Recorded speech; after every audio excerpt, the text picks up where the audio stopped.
السلام عليكم ورحمة الله وبركاته.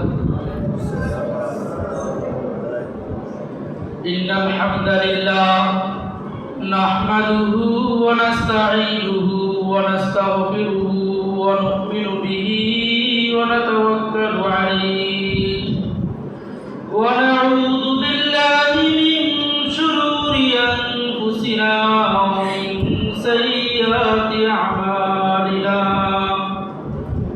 من يهده الله فلا مضل له ومن يضلله فلا هادي له. ونشهد أن لا إله إلا الله وحده لا شريك له. ونشهد أن سيدنا ومولانا محمدا عبده ورسوله. أما بعد فأعوذ بالله من الشيطان الرجيم. بسم الله الرحمن الرحيم. وسارعوا إلى مغفرة من ربكم وجنة عرضها السماوات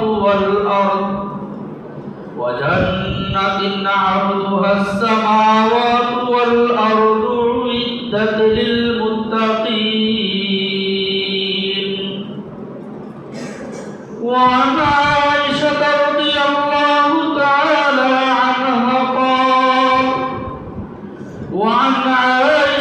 رضي الله تعالى عنها قالت: كان رسول الله صلى الله عليه وسلم يقول: تحروا ليلة القدر في العشر الأواخر من رمضان، أو كما قال عليه الصلاة والسلام. या रब मेरे आंखू में समा जाए मदीना, या रब मेरे आंखू में समा जाए मदीना। मुद्दत से मेरे दिल की तमन्नाए मदीना, मुद्दत से मेरे दिल की तमन्नाए मदीना। फिर पेश नजर गुंबद खजराए हरम है, फिर पेश नजर गुंबद खजराए हरम है। फिर नाम खुदा रौज़ाए जन्नत में कदम है, फिर नाम खुदा रौज़ाए जन्नत में कदम है।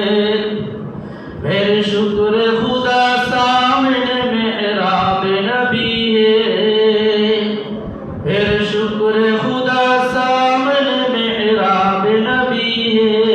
फिर सर है मेरा और तेरा नक्श कदम है, फिर सर है मेरा और तेरा नक्श कदम है। रग रग में मोहब्बत है रसूल अरबी की, रग रग में मोहब्बत है रसूल अरबी की। जन्नत की खजायन की यही बैअ सलम है, जन्नत की खजायन की यही बैअ सलम है। ओ रहमत आलम है शाहे अस्वद अहमर, ओ रहमत आलम है शाहे अस्वद अहमर। ओ सैयद कौनैन आक़ाए उमम है, ओ सैयद कौनैन आक़ाए उमम है। ओ आलम तौहीद का मुज़हिर है जिसमें, ओ आलम तौहीद का मुज़हिर है जिसमें। मशरिक़ है न मग़रिब है, अरब है न आजम है। मशरिक़ है न मग़रिब है, अरब है न आजम है। अल्लाह আল্লাহ পাক রব্বুল আলামিনের লাখ কোটি শুকরিয়া যে আল্লাহ পাক রব্বুল আলামিন আমাদেরকে আজ পর্যন্ত হায়াতে রেখেছেন, শারীরিক মানসিকভাবে সুস্থ রেখেছেন, দিল দিমাগ ভালো রেখেছেন। অবশেষে মসজিদে এসে কিছু দ্বীনি কথা বলার এবং শোনার তৌফিক দান করেছেন, এজন্য সকলেই বলি আলহামদুলিল্লাহ। আজ চলমান রমজানের 23 তারিখ, আর কদিন পরেই রমজান আমাদের থেকে বিদায় নিবে। আমরা রমজানের শেষ দশকে উপস্থিত। এই শেষ দশকের বিশেষ কিছু আমল রয়েছে। সহিহ হাদিসের আলোকে টুটাফাটা সেই কয়েকটা আমল নিয়ে কিছু বলার চেষ্টা করবো ইনশাআল্লাহ। হাদিসের কিতাব অধ্যয়ন করলে দেখা যায়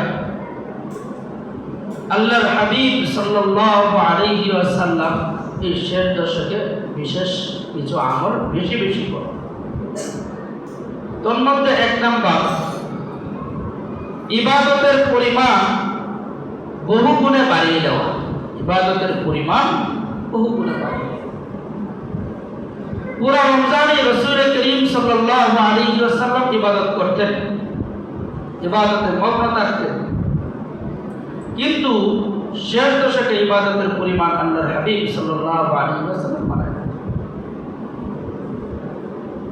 عن عائشة رضي الله تعالى عنها قالت كان رسول الله صلى الله عليه وسلم يجتهد في العشر الأواخر من رمضان ما لا يجتهد في غيرها। أما جاء عائشة رضي الله تعالى عنها থেকে বর্ণিত রাসূল করিম সাল্লাল্লাহু আলাইহি ওয়াসাল্লাম রমজানের শেষ দশকে এত পরিমাণ ইবাদত বাড়ায় দিতেন যা তিনি অন্য সময় স্বাভাবিকভাবে করতেন না। সুনানুল কুবরা লিল বাইহাকি ওই কিতাবের 8561 নম্বর riwayat, মুসলিম শরীফের 1175 নম্বর riwayat। এই যে ইবাদতের পরিমাণ গতি বৃদ্ধি করা, এটা হলো মুসারআ ইলাল খায়রাত, নেক কাজে কল্যাণ অগ্রগামিতা করা, প্রতিযোগিতা করা। আল্লাহ পাক রব্বুল আলামিন কোরআনে কারীমে বলেন ওয়াসারিউ ইলা মাগফিরাতিম মির রাব্বিকুম, তোমরা আল্লাহ পাক রব্বুল আলামিনের মাগফিরাত পাওয়ার জন্য পরস্পর প্রতিযোগিতা শুরু করো। কোরআনে কারীমে বলেন ফাস্তাবিকুল খায়রাত, কল্যাণ কাজে তোমরা প্রতিযোগিতা করো। কোরআনে কারীমের আরেক আয়াতে রয়েছে ওয়াফি যালিকা ফালইয়াতানাফাসিল মুতানাফিসুন, এই কল্যাণ কাজে প্রতিযোগিতা করা উচিত। আমাদের সালফে সালেহিন সাহাবায়ে কেরাম রাদিয়াল্লাহু তাআলা আনহুম তাদের নেক কাজের প্রতিযোগিতা ভুরি ভুরি উদাহরণ হাদিসের কিতাবে, সিরাতের কিতাবে বিদ্যমান রয়েছে।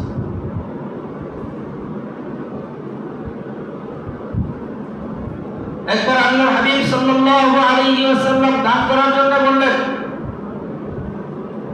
ওই সময় হযরত ওমর ফারুক রাদিয়াল্লাহু তাআলা আনহুর কাছে অনেক সম্পদ ছিল, সব সময় দানের অগ্রগামী থাকতেন হযরত সিদ্দিক আকবর রাদিয়াল্লাহু তাআলা। ওমর রাদিয়াল্লাহু তাআলা ভাবলেন একটা সুযোগ, আবু বকরকে পরাজিত করার একটা সুযোগ, এখন তো আমার কাছে সম্পদ আছে। হযরত ওমর রাদিয়াল্লাহু তাআলা দান নিয়ে উপস্থিত হইলেন। ওইদিকে সিদ্দিক আকবর রাদিয়াল্লাহু তাআলা দান নিয়ে উপস্থিত। হযরত রাসূল করিম সাল্লাল্লাহু আলাইহি ওয়াসাল্লাম ওমরকে জিজ্ঞাসা করলেন, তুমি পরিবারের জন্য কি রেখে আসছো? হযরত ওমর বললেন, আমি অর্ধেক সম্পদ রেখে আসছি আর অর্ধেক নিয়ে আসছি। বাস, ঠিক আছে। আবু বকর সিদ্দিক রাদিয়াল্লাহু তাআলা কে জিজ্ঞাসা করলেন, উনি বললেন যা ছিল সবই নিয়ে আসছি, ঘরে আল্লাহ এবং আল্লাহর হাবিব সাল্লাল্লাহু আলাইহি ওয়াসাল্লামকে রেখে আসছি। এই ছিল মুসাবাকা ইলাল খায়রাত। আমাদের সালাফ সাহাবায়ে কেরাম রাদিয়াল্লাহু তাআলা মুসাবাকা ইলাল।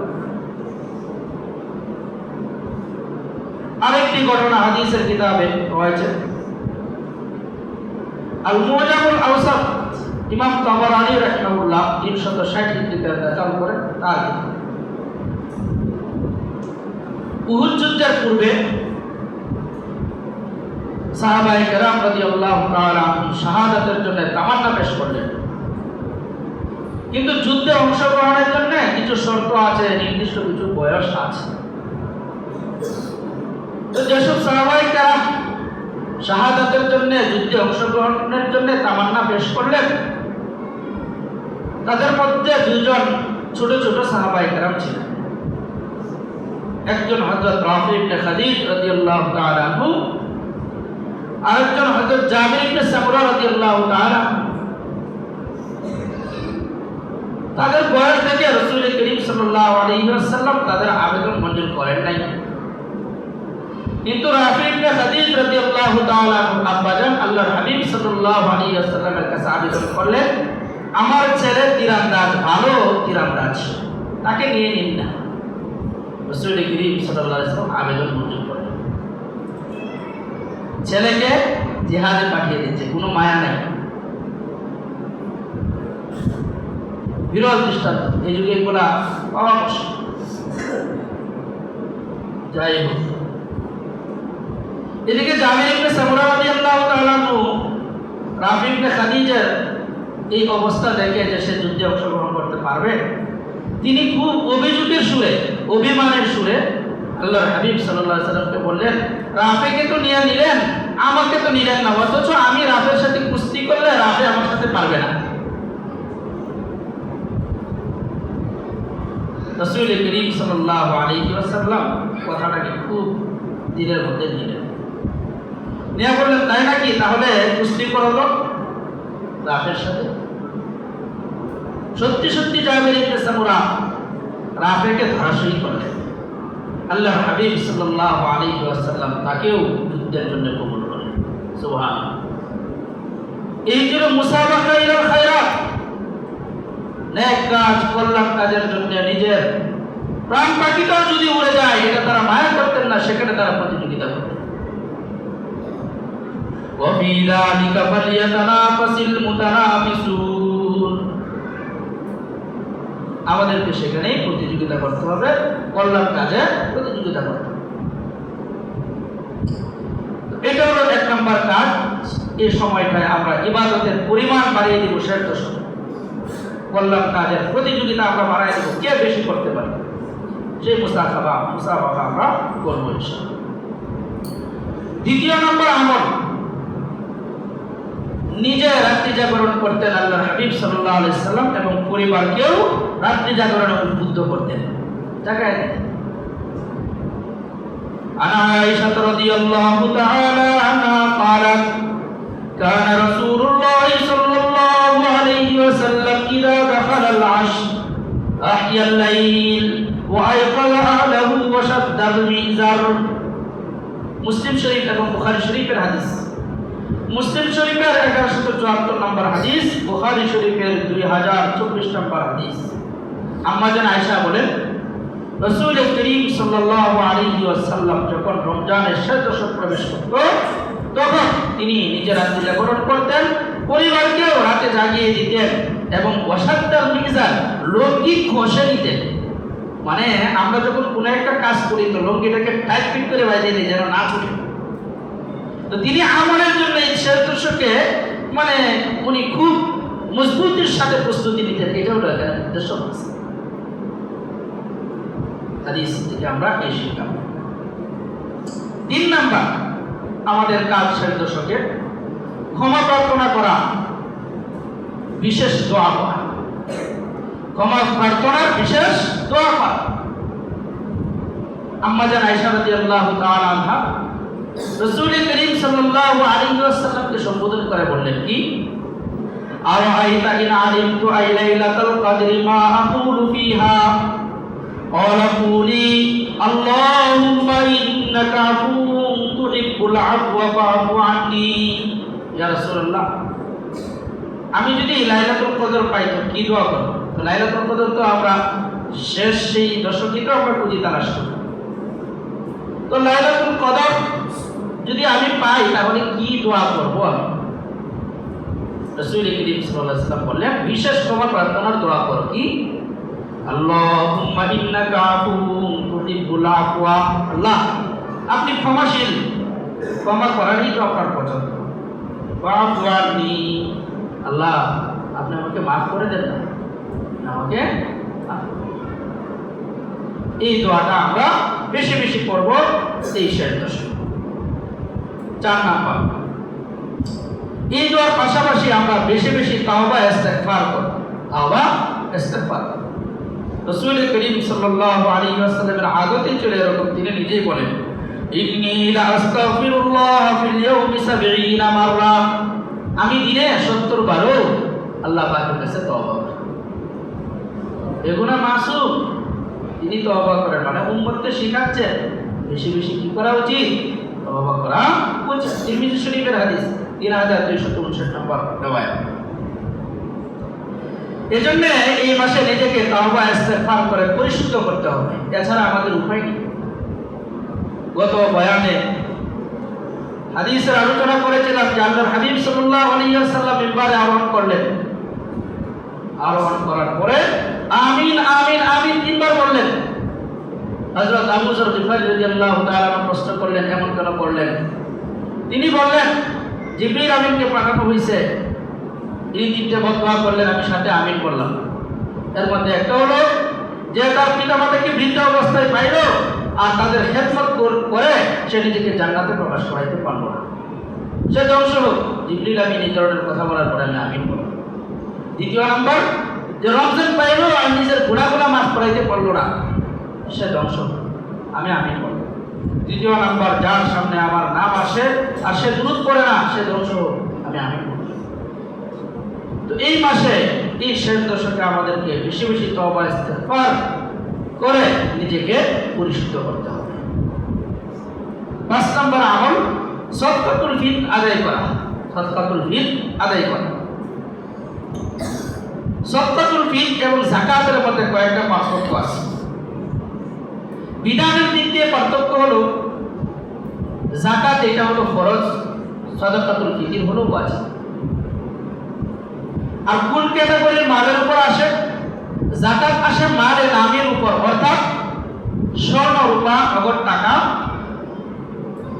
অথবা ব্যবসায়িক পণ্য এগুলোর উপর আসে। আর সাদাকাতুল ফিতর মালে নামে নয়, অর্থাৎ এই সমস্ত সম্পদ স্বর্ণ রূপা যাকাত, স্বর্ণ রূপা নগদ টাকা, এরপরে ব্যবসায়িক পণ্য, এগুলোর পাশাপাশি আপনার প্রয়োজন অতিরিক্ত আরো যে সমস্ত আসবাবপত্র জমি জমা রয়েছে সেগুলোর উপরেও আসবে। 2টা বাড়ি আছে, একটা বাড়ি অতিরিক্ত, তো ওইটা যদি আপনি ভাড়া দেন না, ভাড়া দিলে ওটার উপর যাকাত আসবে, ভাড়া দেন না এমনিতেই পড়ে রয়েছে, তাহলে এটা অতিরিক্ত। এই হিসাবে আপনার কি করতে হবে? সাদকাতুল ফিতর দিতে হবে, এই টাকাটা সাদকাতুল ফিতরের মধ্যে যোগ। আরেকটা পার্থক্য হলো হাওলানে হাউল, অর্থাৎ যাকাত ওয়াজিব হওয়ার জন্য নেসাব পরিমাণ মালের উপর 1 বছর অতিবাহিত হওয়া শর্ত, কিন্তু সাদাকাতুল ফিতরের জন্য 1 বছর অতিবাহিত হওয়া শর্ত নয়। নেসাব যদি ঈদের দিন সকালে আপনার থাকে বা এর আগে থাকে তাহলে আপনি কি করতে পারবেন? সাদাকাতুল ফিতর দেওয়ার উপযোগী। সাদাকাতুল ফিতর এটা নিজের পক্ষ থেকে দিবেন এবং নিজের পরিবারের যারা আপনার অধীনস্থ অর্থাৎ নাবালিগ সন্তানি রয়েছে তাদের পক্ষ থেকেও আপনাকে দিতে হবে। মালিকদের পক্ষ থেকে দেওয়া জরুরি নয়, দিলে সব। নিজের স্ত্রীর সাদাকাতুল ফিতর আপনার উপর ওয়াজিব নয়, তবে তার পক্ষ থেকে দিয়ে দিলে আপনার সব। যাকাত কিন্তু সন্তানের পক্ষ থেকে দেওয়া ওয়াজিব নয়, শুধুমাত্র নিজের পক্ষ থেকেই আদায় করতে হবে। এই সাদাকাতুল ফিতরের রহস্য কি? 2টা রহস্য। একটা হলো আমি যে সিয়াম তিয়াম রমজানের আমলগুলো করলাম তার মধ্যে অনেক ত্রুটি থাকতে পারে, এই সদকাটা এসে সেই ত্রুটিগুলা বিমোচন করবে, জবরে নুকসান করবে। আরেকটা হলো গরিব মিসকিন ফুকারা যারা রয়েছে তারাও যেন ঈদের আনন্দটা কিছুটা উপলব্ধি করতে পারে আপনার অর্থ সম্পদের মাধ্যমে। ইমামুল জারহি ওয়াত তা'দীল ইমাম ওয়াকি ইবনুল জাররাহ রাহিমাহুল্লাহ 197 থেকে দেখান, তিনি বলেন সাদাকাতুল ফিতরটা হলো সাহু সেজদার মতো। আমরা নামাজ পড়ি, নামাজে যদি কোনো ধরনের ভুল হয়, ওয়াজিব লঙ্ঘন হয়, তাহলে আমরা কি করি? নামাজের শেষে সাহু সেজদা দিয়ে নামাজটাকে ঠিক করি। এই সাদাকাতুল ফিতরটা হলো পুরো রমজানের যে আমার আমলগুলো আছে সেগুলোর মধ্যে ত্রুটি থাকতে পারে, তো সেটাও সাদাকাতুল ফিতর আদায় করলে এটাও সাহু সেজদার মতো হয়ে যাবে, আমার আমলগুলো ঠিকঠাক ইনশাআল্লাহ হয়ে যাবে। এজন্য এই আমলটাকে আমরা খুব গুরুত্ব দেব ইনশাআল্লাহ। সাদাকাতুল ফিতর ঈদের আগে আদায় করে ফেললেই ভালো, এটাই ইসলামের পোশাক। عن ابن عمر رضي الله تعالى عنه أن النبي صلى الله عليه وسلم أمر بزكاة الفطر قبل خروج الناس إلى الصلاة। رسول كريم صلى الله عليه وسلم ঈদগাহে যাওয়ার আগে মানুষদেরকে নির্দেশ দিতেন যে সাদাকাতুল ফিতর আদায় করছো তো সাদাকাতুল ফিতর আদায় করে। বুখারী শরীফে 1509 নম্বর রাওয়ায়াত 1500। এই মাসে আমাদের আরেকটা আমল এই শেষ দশকে, সেটা হলো কোরআন তেলাওয়াত ও তাহাজ্জুদ পড়া। কোরআন তেলাওয়াত তাহাজ্জুদ পড়া, বেশি বেশি কোরআনে কারীম পড়া, কাসরাতুত তেলাওয়াত এবং তাহাজ্জুদ, এটার প্রতি গুরুত্ব দেওয়া। রাসূল করিম সাল্লাল্লাহু আলাইহি ওয়াসাল্লাম এই সময় দীর্ঘ কিরাত, দীর্ঘ রুকু, দীর্ঘ সিজদা করতেন। এমনকি রাসূল করিম সাল্লাল্লাহু আলাইহি ওয়াসাল্লামের পা মুবারক ফুলে যেত। এটাও আমাদের শেষ দশকের আমলের একটি। 7 নম্বর আমল লাইলাতুল কদর তালাশ করা। লাইলাতুল কদর তালাশ করা। কদর অর্থ কি? লাইলাতুল কদরকে কেন লাইলাতুল কদর বলে নামকরণ করা হলো? লাইলাতুল অর্থ হলো রজনী, আর কদর এর কয়েকটি অর্থ রয়েছে। অনেকেই বলি শবে কদর, সব মানে পার্সি শব্দ, অর্থ হলো রাত্রি, মানে কদরের রাত্রি। কদরের অর্থ কি? কদরের 3টি অর্থ পাওয়া যায়। কদরের অর্থ হলো ভাগ্য। তো যেহেতু এই রাত্রে আল্লাহ পাক রব্বুল আলামিন আপনার আগামী 1 বছরের রিজিক ইত্যাদির বিষয়ে, তকদীরের অনেক বিষয় লিখে রাখেন, এজন্য কদরকে কদর বলে নামকরণ করা হয়েছে। বিশিষ্ট মুফাসসির আল্লামা কুরতুবী রাহিমাহুল্লাহ তার তাফসীরে কুরতুবীতে বলেন, সুম্মিয়াত বিযালিকা, কদরকে কদর বলে নামকরণ করা হয়েছে লিআন্নাল্লাহ তাআলা ইউকাদ্দিরু ফিহা মা ইয়াশাউ মিন আমরিহি ইলা মিথলিহা মিন আস-সানাতিল কাবিলা মিন আমরিল মাউত ওয়াল আজাল ওয়ার রিজক ওয়া গায়রিহি। আল্লাহ পাক রব্বুল আলামিন এই রাতে আগামী 1 বছরের বিষয়গুলো লিপিবদ্ধ করেন, আপনার রিজিক, আপনার মাউত, হায়াত ইত্যাদি। ওয়া ইউসাল্লিমুহু ইলা মুদাব্বিরাতিল উমুর ওয়া হুম আরবাতুম মিনাল মালাইকা, এবং 4 জন ফেরেশতার কাছে সেগুলো অর্পণ করেন। 1 নম্বর ইসরাফিল ওয়া মিকাইল ওয়া আজরাইল ওয়া জিবরাইল আলাইহিস সালাম। এবং তিনি রাইসুল মুফাসসিরিন আব্দুল্লাহ ইবনে আব্বাস রাদিয়াল্লাহু তাআলা থেকে বক্তব্য নকল করেন কি, ওয়া ইবনে আব্বাস রাদিয়াল্লাহু তাআলা আনহু قال يكتب من ام الكتاب ما يكون في السنه من رزق ومطر وحياه وموت حتى الحاج। আগামী 1 বছরের বিষয়টা এখানে লিপিবদ্ধ হয়, আপনি কতটুকু রিজিক পাবেন, আগামী বছর বৃষ্টি হবে নাকি হবে না, হায়াত, মওত ইত্যাদি, এমনকি আপনি হজে যাবেন কিনা, এই সমস্ত আপনার তাকদীরি অনেক বিষয় লিপিবদ্ধ হয়। এজন্য কদরকে কদর বলে নামকরণ করা হয়েছে। তাফসীরে কুরতুবী 20 নম্বর খণ্ডের 129 নম্বর পৃষ্ঠায় এই আলোচনা আসছে। কদরের আয় করতে হলো কবুল করা, গ্রহণ করা। যেমন আমরা কথায় কথায় বলি, সে তো আমার কথাটার কদর করলো না, মানে সে আমার কথাটাকে অ্যাকসেপ্ট করলো না, গ্রহণ করলো না। যেহেতু আল্লাহ পাক রব্বুল আলামিন এই রাতে বান্দার আমলকে কবুল করেন, এজন্য কদরকে কদর বলে নামকরণ করা হয়েছে। কদরের আরেক অর্থ হলো মর্যাদা। যেহেতু এই রজনীটা মহিমান্বিত মর্যাদাপূর্ণ, এজন্য এই লাইলাতুল কদরকে কদর বলে নামকরণ করা হয়েছে। লাইলাতুল কদরের ফজিলত কি? স্বয়ং কুরআনে কারীমে তিনটা বিশেষ ফজিলতের কথা বলছে। একটা কি? ইন্না আনজালনাহু ফি লাইলাতিল কদর। আল্লাহ পাক রব্বুল আলামিন লৌহে মাহফুজ থেকে এই রাত্রিতে নিকটতম আকাশে, দুনিয়ার আকাশে কুরআনে কারীমকে একসাথে নাযিল করেন। এরপরে এখান থেকে আস্তে আস্তে রাসূল করিম সাল্লাল্লাহু আলাইহি ওয়াসাল্লামের উপর কুরআনের বছরে অবতীর্ণ। তো এই রাত্রে কুরআন কি হয়েছে?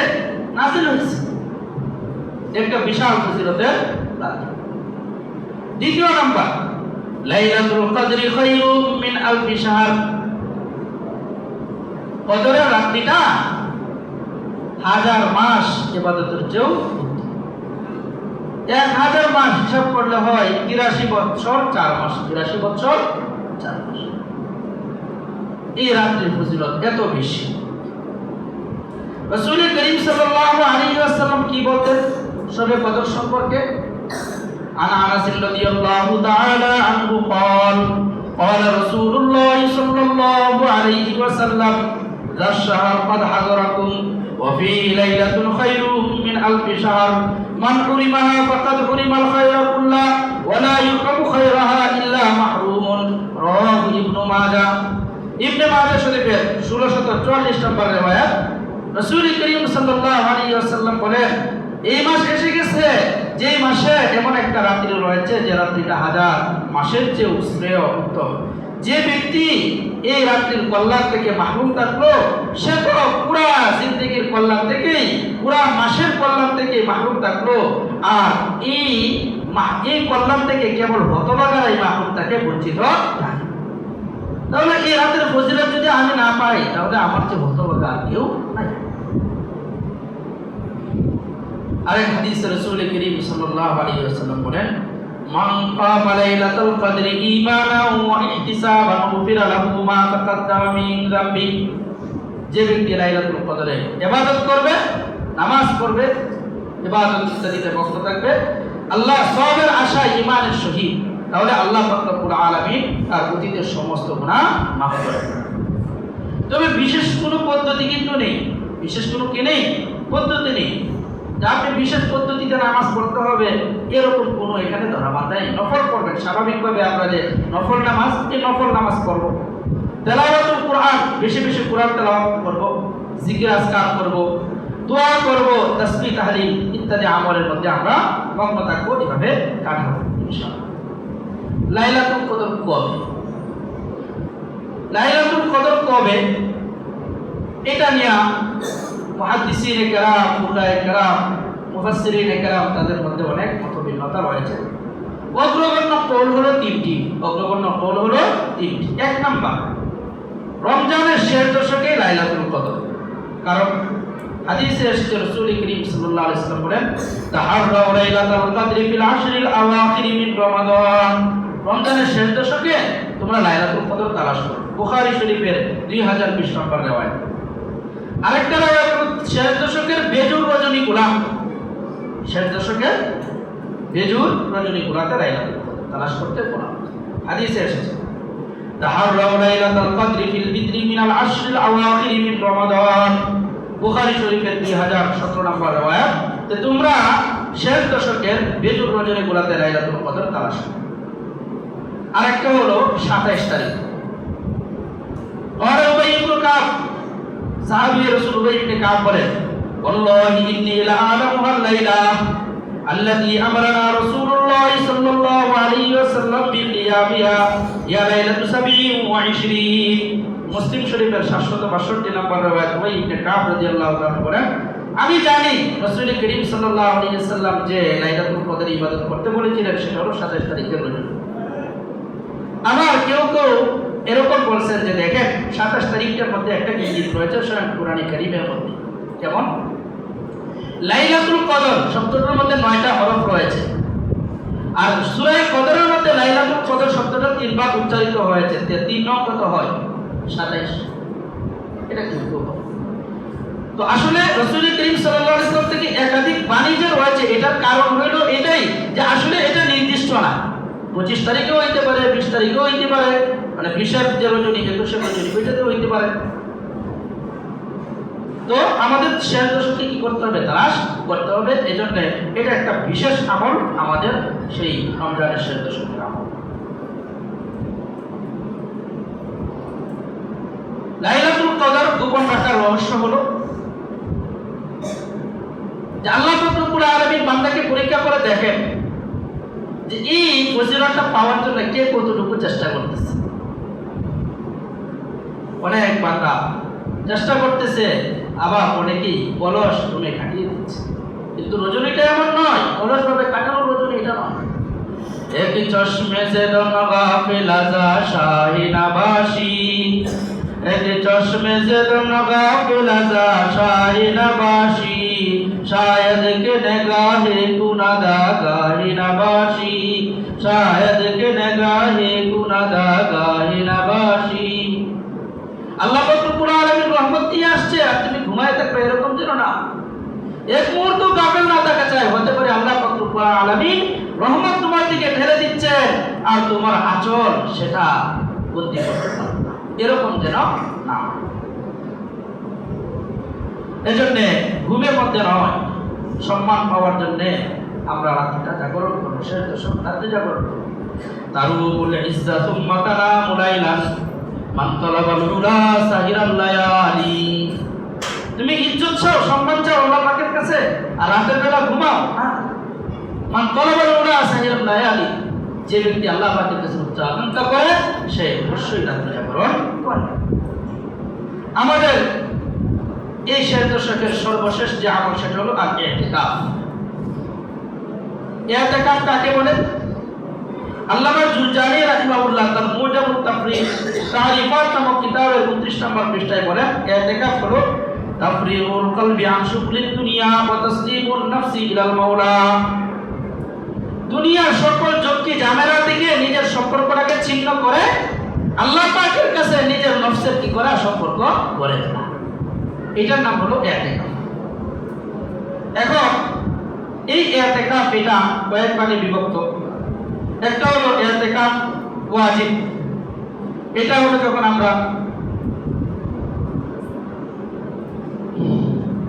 মান্নত করি যে আমার অমুক কাজটা যদি হয় তাহলে ইনশাআল্লাহ আমি ইতিকাফ, এটা হলো মান্নতের ইতিকাফ, এটা ওয়াজিব। আরেকটা হলো সুন্নতে কিফায়া, সুন্নতে কিফায়া মানে কিছু লোক আদায় করলে বাকিরা গুনাহ থেকে মুক্ত হবে, কেউ যদি আদায় না করে তাহলে সবাই গুনাহগার হবে।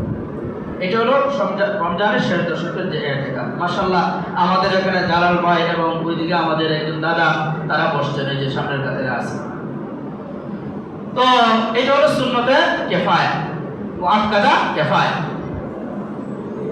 আরেকটা হলো নফল ইতিকাফ, এটা যে কোনো মুহূর্তে হতে পারে, এক মুহূর্তের জন্য হতে পারে। এজন্যই তো বলা হয়েছে যে মসজিদে ঢোকার সময় ইতিকাফের নিয়ত করে ঢোকা সুন্নাত। মুতাকিফ কি কি কাজগুলো করবে, তার কাজ কি? কাসরাতুস সালাত, বেশি বেশি নামাজ পড়েন। কাসরাতু তিলাওয়াতিল কুরআন, বেশি বেশি কুরআন তেলাওয়াত করবেন। কাসরাতুল যিকর, বেশি বেশি জিকির করবেন। কাসরাতুল ইস্তিগফার, বেশি বেশি ইস্তিগফার করবেন। কাসরাতুদ দুআ, বেশি বেশি দোয়া করবেন। আর বেশি বেশি খাওয়া, এটা বাঞ্ছনীয় নয়। তাহলে আপনি ইবাদত করবেন কিভাবে? যতটুকু খেলে বাস। অনেকেই মনে করে বাস আমি এখন ফ্রি আছি, বাস এখানে এখন খাবার দাবার খাই না, এটা। আবার অনেকেই এটাকে সুবর্ণ সুযোগ মনে করে বন্ধুদের সাথে বাস ফোনে কথা বলতেছে, যত দুনিয়ার কথাবার্তা আছে বাস এখন আমি ফ্রি, আমি এখন মোবাইলে কথা বলা শুরু করলাম।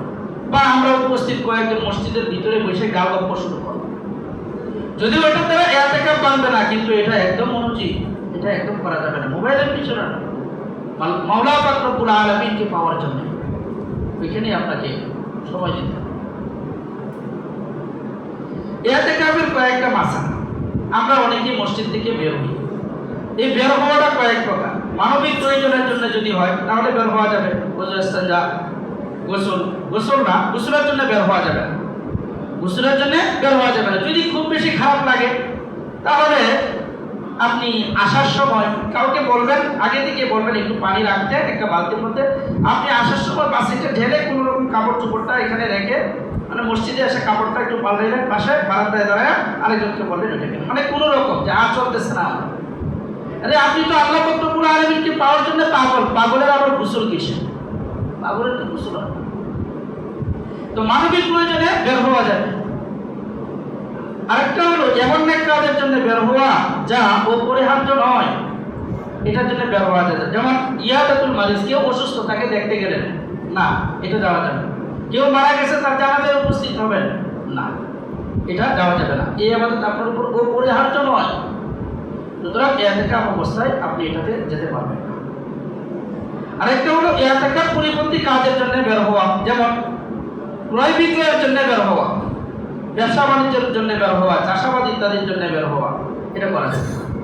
যদি এমন হয় যে আপনার প্রয়োজনের জিনিস কেনাকাটার জন্য কেউ নেই, তাহলে পণ্যকে উপস্থিত করা ছাড়া আপনি যার সাথে লেনদেন করবেন তার সাথে মসজিদে যখন উনি আসে বাস পয়সা তার সাথে আলোচনা সারতে পারেন যে আমার তো অমুক জিনিসটা অমুক প্রোডাক্টটা লাগবে, তো আপনি একটু দিয়ে দিয়েন, আমি আপনাকে টাকা দিয়ে দিচ্ছি। তো পণ্য উপস্থিত করা যাবে না, ইতিকাফ অবস্থা। তো ইতিকাফের বাইরে আবার এটারও কি নাই, সুযোগ নাই, মসজিদের ক্রয় বিক্রয় আলোচনায় করার বিষয়। সর্বশেষ আমাদের যে কাজটা করতে হবে সেটা হলো আফসোস। পুরা রমজান অনেকেই আমরা খুব ভালো আমল করি, কিন্তু শেষ দশকে ঈদের আমেজকে কেন্দ্র করে সব আমলের কথা ভুলে যাই, তখন তারাবিহ আমাদের হয় না, নামাজ জামাতের সাথে হয় না, আমলের দিক থেকে আমরা গাফলত হয়ে যাই, গাফেল হয়ে যাই। এটা আমাদের উচিত। আমাদের যেটা করতে হবে দিনের বেলায় সংক্ষিপ্ত সময়ে সেটা করতে হবে। মার্কেটে গেলাম যে নাজায়েজ ভাবে কারো দিকে তাকাইলাম, সবই তো নষ্ট হয়ে যায়। এতদিন যে ইবাদত করলাম লাভটা কি হইল, সব নষ্ট হয়ে যাচ্ছে তো আস্তে আস্তে, ভিতরের পাওয়ারটা নষ্ট হয়ে যাচ্ছে। এজন্য কোরআনে কারীমে বলা হয়েছে ওয়ালা তাকুনু কাল্লাতী নাকাদাত গাজলাহা মিন বাদি কুওয়াতিন আনকাতা। এক মহিলার মতো হয় না যে মহিলা অনেক সুন্দর করে একটা রশি পাকানোর পরে, কষ্ট করে মজবুত রশি পাকানোর পরে আবার এটাকে খুলে ফেলছে। তো রশিটা পাকায় খুলে ফেললে লাভটা কি হইল, সময়টা তো আপনার বৃথা গেল। এজন্য এদিকে মনোযোগ না দিয়ে আমাদেরকে আফসোস করতে হবে, ভয় এবং আশার মধ্যে সময়টা কাটাইতে হবে। কেন ভয় এবং আশা? কেন যে আল্লাহ আমি যে ইবাদতগুলো করলাম, সিয়াম কিয়াম তেলাওয়াত দোয়া রমজানের অন্যান্য আমল, এগুলো কি কবুল হয়েছে কিনা, এই একটা ভয় এবং আশার মধ্যে।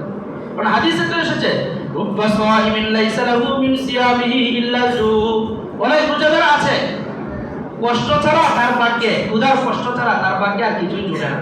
মানে সে রোজা রাখছে কিন্তু রোজার হাকিকত তার অর্জন পায় নাই, অনেক এলোমেলো কাজের কারণে, শরীয়ত বিরোধী কাজের কারণে। রুব্বা কাইমিন লাইসা লাহু মিন কিয়ামিহি ইল্লা সাহাম, কত মানুষ রাত্রি জাগরণ করছে কিন্তু শুধু তার রাত্রি জাগরণের কষ্টই তার ভাগ্যে জুটছে, এটার ফজিলত তার লাভ হয় নাই, মানে আমলটা মকবুল হয় নাই। এরকমও তো আছে। তো আমি কি ওই কাতারে হয়ে গেলাম কিনা, এই আফসোসের মধ্যে কাটাইতে হবে। সালফে সালিহিনের আমলের দিকে যদি আমরা তাকাই তাহলে দেখি যে তারা এটা করে চিন্তিত থাকতেন। এক বুজুর্গকে ঈদের দিন জিজ্ঞাসা করা হয়েছে আপনি এত চিন্তিত কেন, আজকে তো ঈদের দিন, খুশির দিন, আনন্দের দিন, আপনি চিন্তিত কেন? উনি জবাব দিলেন সাদাকতুম ওয়ালাকিন্নী আবদুন, তুমি সত্যই বলছো আজকে ঈদের দিন, আনন্দের দিন, কিন্তু আমি তো একজনের গোলাম। আমারানি মাওলায়া আন আমালা লাহু আমালান, আল্লাহ পাক আমাকে একটা নির্দেশ দিয়েছিলেন একটা আমল করার জন্য, সেটা হলো রোজা। ফালা আদরি আয়াকবালুহু মিন্নি আমলা, আমি জানি না আল্লাহ পাক সেই রোজাটা আমার পক্ষ থেকে কবুল করছেন কিনা, এজন্য আমি চিন্তিত। লাতাইফুল মাআরিফ ফিমা লিমাওয়াসিল আম মিনাল ওয়াযায়েফ, আল্লামা ইবনে রাজব হাম্বলি রাহিমাহুল্লাহু তাআলা কিতাবের 235 নম্বর পৃষ্ঠা এই কথাটা লিখেছেন। আর সাহাবী রাসূল হযরত আব্দুল্লাহ ইবনে মাসউদ রাদিয়াল্লাহু তাআলা শেষ কথাটা বলেই আমি আমার কথার ইতি টানতেছি। আব্দুল্লাহ ইবনে মাসউদ রাদিয়াল্লাহু তাআলা ঈদের দিন বলতেন মান হাদাল মাকফুর মিন্না ফানুহান্নিয়া ওয়া মান হাদাল মাহরুমু ফানুআযিয়া, আইয়ুহাল মাকফুর ওয়ানি আল্লাকা আইয়ুহাল মারদুদ জাবারাল্লাহু মুসিবাতাকা। জানি না আমাদের মধ্যে কার রোজা ইবাদত কবুল হয়েছে আর কারটা কবুল হয় নাই, সুতরাং যে ব্যক্তিত্ব কবুল হয়েছে তাকে ধন্যবাদ, তাকে স্বাগত। আর যারটা কবুল হয় না, যে বঞ্চিত হয়েছে, আল্লাহ পাক ও বঞ্চিত ব্যক্তি তোমার এই ক্ষতিটাকে পূরণ করে।